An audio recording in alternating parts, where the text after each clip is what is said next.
Some towns die slowly, empty stores, broken roads, silent streets. But this town stayed alive. While the people disappeared, no bodies, no screams, no evidence, just people gone overnight. Families woke up to unlocked doors and cold dinners still sitting on tables. Cars stayed parked outside homes for days. Phones kept ringing inside empty bedrooms. At first, police thought people were running away. Then entire families started vanishing. And that's when the town realized something terrifying. The town itself might be hiding the truth. Tonight on The Dark Brief, you're about to hear the story of a place where people stopped asking where the missing went, because they became afraid they'd be next. And before we continue, like the video and subscribe to The Dark Brief, because stories like this only get darker the deeper you go. The town sat near thick forests and abandoned mines far away from major highways. During the day, everything looked normal. Kids played outside, stores stayed open, people smiled at neighbors. But nobody walked alone after midnight, not because of crime, because of the disappearances. The first case that truly terrified everyone was a teenage boy named Adam Keller. One night he left a friend's house and texted his mother saying he'd be home in 10 minutes. He never arrived. Police searched everywhere, but the only thing they found was his scent ending near the forest. No blood, no signs of struggle, nothing. Weeks later, a waitress disappeared after closing a diner. Her car was found outside with the engine still running. Then a teacher vanished during a morning jog. Then 2 brothers disappeared while fishing. Every case felt impossible, because nobody fought back. It was almost like the victims willingly walked away. A state investigator named Richard Hale arrived to lead the case. He had worked violent crimes for years, but after only a few days in town, he told another officer, "Something here feels wrong." While interviewing families, Hale noticed strange similarities. Several victims heard noises outside at night before disappearing. Others talked about seeing lights deep in the forest. One family said their daughter kept drawing the same strange symbol again and again before vanishing, a circle crossed by dark lines. Then Hale found that exact symbol carved into a tree near the abandoned mines. One night, he searched the forest alone. Deep between the trees, he found old photographs nailed to trunks, missing people, some recent, some decades old. And under every photo was the same symbol. Hale called for backup immediately. But when officers arrived, the photographs were gone.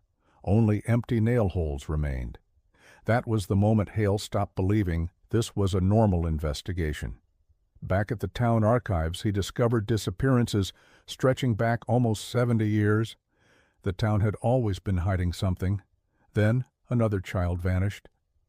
Security footage showed the boy calmly walking outside at night. He stood motionless in the yard like he was listening to someone. Then the camera glitched. When the image returned, he was gone.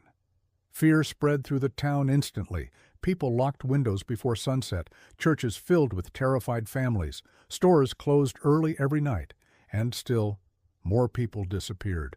Search teams eventually found a hidden entrance leading underground near the abandoned mines. Cold air poured from inside. Several volunteers entered with flashlights. Minutes later, the radio stopped working. One volunteer vanished underground. The others ran out screaming, claiming they heard whispers in the tunnels. Police sealed the entrance the next morning. But hours later, the barricades were destroyed from the inside. As the investigation continued, Hale started hearing things too. Late at night, someone knocked outside his motel room. Sometimes he heard whispers saying his name. One evening, he followed muddy footprints leading toward the forest. Dozens of bare footprints, all heading toward the mines, none coming back. Near the trees, Hale found a fresh message carved into wood. "Stop looking." For the first time in years, he felt real fear. Then came the blackout. At exactly 1:13 a.m., power failed across the entire town. No lights, no phones, nothing. Residents later said they heard footsteps moving through the streets in complete darkness. Some looked outside and saw human figures standing silently near houses, watching. When power finally returned, 11 more people were missing, including 2 police officers. National news exploded with the story. Reporters flooded the town, but strange things started happening to them too. Cameras malfunctioned near the forest.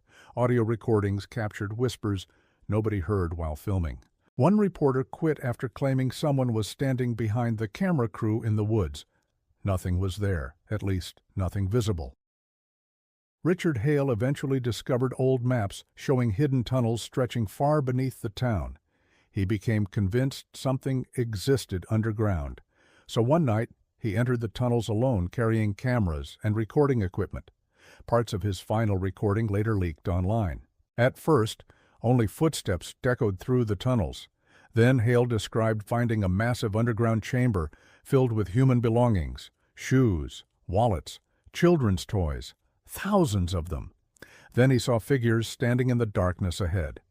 Human shapes silently watching him. Suddenly, all his lights failed. The recording captured Hale breathing heavily while footsteps surrounded him from every direction. Then a voice spoke near the microphone. "Stay." Seconds later, the audio ended with Hale screaming. Richard Hale disappeared that night. No body was ever found. After his disappearance, most residents abandoned the town completely. Today, the streets remain mostly empty. But strange stories still appear online. Visitors claim they hear music near the forest late at night. Some hear voices calling their names from underground. Others say abandoned houses still contain family photographs with faces scratched out. And months after Hale vanished, his sister received a voicemail from his phone. The message lasted only seconds. Hale whispered, "Don't let them hear you." Then came distant music and dozens of people whispering together. The call traced back to the abandoned town. Police searched again. Nothing was found, but locals still believe something waits beneath the mines. Something that learned how to imitate human voices. Maybe that's why victims never fought back. Maybe they followed voices they trusted. And maybe the scariest part is this. Nobody truly knows how many people disappeared there, because some families vanished before anyone even started counting. If you made it this far, comment "listening" below. And tell me honestly, would you spend one night alone in that town?